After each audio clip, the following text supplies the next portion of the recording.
پاکستان کی تاریخ کا خاصا وسیع اتحاد ہے، نکتہ چینی بھی کی جا رہی ہے۔ یہ اتحاد انشاءاللہ ذاتی پسند اور ناپسند سے بالاتر ہو کے پاکستان کے 22 کروڑ عوام کی خدمت کے لیے آپ اپنے آپ کو غوطہ زن ہوں گے کہ یہ ملک قرضوں میں ڈوبا ہوا ہے، لیکن ہم نے اس ڈوبتی ناؤ کو اب کنارے لگانا ہے۔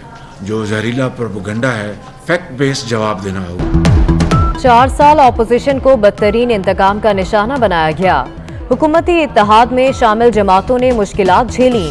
سرکاری افسروں کو وعدہ معاف گواہ بنانے کے لیے زد و کوب کیا گیا۔ وزیر اعظم شہباز شریف کا وفاقی کابینہ کے پہلے اجلاس سے خطاب، بولے بدقسمتی سے ہمیں قومی خزانہ جس حالات میں ملا ہے وہ میری خواہش کو پورا کرنے کے قابل نہیں۔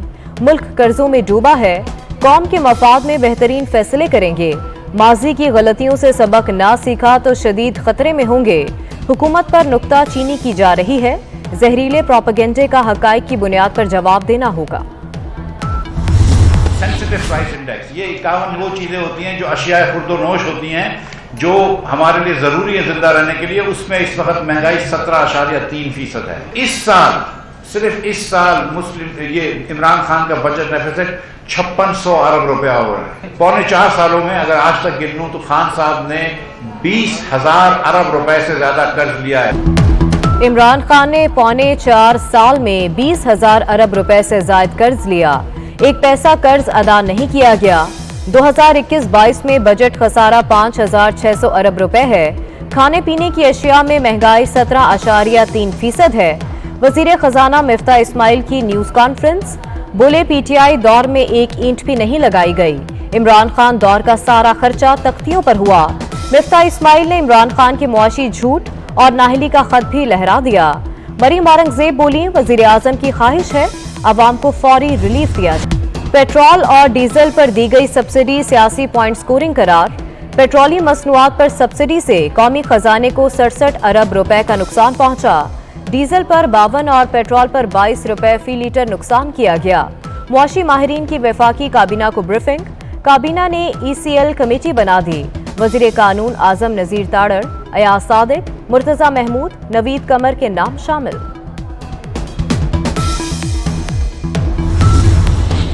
وزیر اعظم شہباز شریف کا صدر عارف الوی سے ملاقات کا امکان، چاروں صوبوں کے گورنرز کی تعیناتی اور گورنر پنجاب کو ہٹانے کے لیے بھیجی گئی سمری پر بات چیت ہوگی۔ امور مملکت چلانے کے لیے باہمی تعاون کے طریقہ کار پر تبادلہ خیال ہوگا۔ بلاول بھٹو زرداری کا دورہ لندن، میاں نواز شریف سے ملاقات کریں گے۔ صدر، چیئرمین سینٹ، گورنر پنجاب کے عہدوں کے لیے ناموں پر مشاورت ہوگی۔ نواز شریف سے ملاقات کے بعد واپسی پر بلاول بھٹو زرداری وزارت کا حلف اٹھائیں گے۔ بلاول بھٹو زرداری کی لندن میں سابق پاکستانی کمشنر واجد شمس الحسن کے انتقال پر اہل خانہ سے اظہار تعزیت، مرحوم کی مغفرت اور بلند درجات کے لیے دعا۔ نااہلی اتنا ہی سخت لفظ ہے جتنا بے وفائی۔ کوئی شخص بددیانتی پر نااہل ہو جائے تو اگلے الیکشن کے لیے نااہل ہو جاتا ہے۔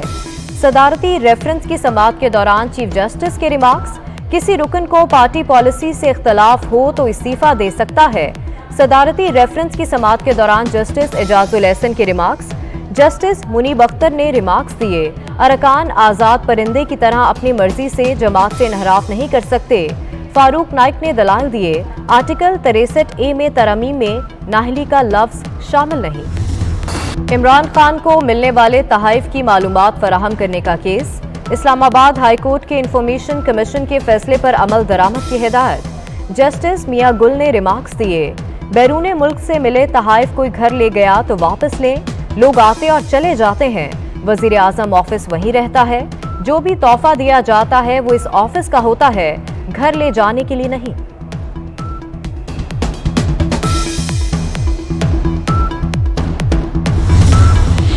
Tehreek Insaf foreign funding case کا فیصلہ رکوانے کے لیے اسلام آباد ہائی کورٹ پہنچ گئی۔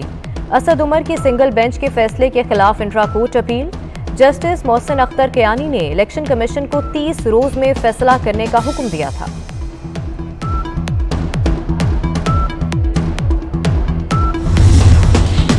نومنتخب وزیر اعلیٰ پنجاب حمزہ شہباز کی حلف برداری نہ ہونے کے خلاف درخواست لاہور ہائی کورٹ میں دائر۔ حمزہ شہباز کی درخواست پر رجسٹرار آفس کا اعتراض ختم، گورنر کی بجائے سیکرٹری کو فریق بنایا گیا۔ درخواست سماعت کے لیے مقرر۔ Chief justice Lahore high court justice Muhammad Amir Bhatti کل سماعت کریں گے۔ تحریک انصاف کے مرکزی قائدین کی اہم بیٹھک آج لگے گی۔ عمران خان اجلاس کی صدارت کریں گے۔ سیاسی صورتحال، مینار پاکستان جلسے کے حوالے سے مشاورت ہوگی۔ سینٹ میں قائد ایوان ڈاکٹر شہزاد وسیم مستعفی، استعفیٰ چیئرمین سینٹ کو بھجوا دیا۔ عمران خان نے شہزاد وسیم کو قائد ایوان مقرر کیا تھا۔ ادھر گورنر بلوچستان ظہور آقا کا استعفیٰ منظور، اسپیکر بلوچستان اسمبلی جان جمالی قائم مقام، گورنر بلوچستان مقرر۔ یوٹیلیٹی سٹورز پر چینی اور آٹے کی قیمت میں کمی، چینی 15 روپے کلو سستی کر دی گئی، 85 کی بجائے 70 روپے کلو ملے گی۔ آٹے کا 20 کلو کا تھیلا 800 روپے میں ملے گا۔ رمضان ریلیف پیکج کے تحت 19 اشیاء کی خریداری کے لیے شناختی کارڈ دکھانا ضروری ہوگا۔ ڈالر کی اونچی اڑان، انٹر بینک میں ڈالر 1 روپے 48 پیسے مہنگا، 185 روپے 92 پیسے پر بند۔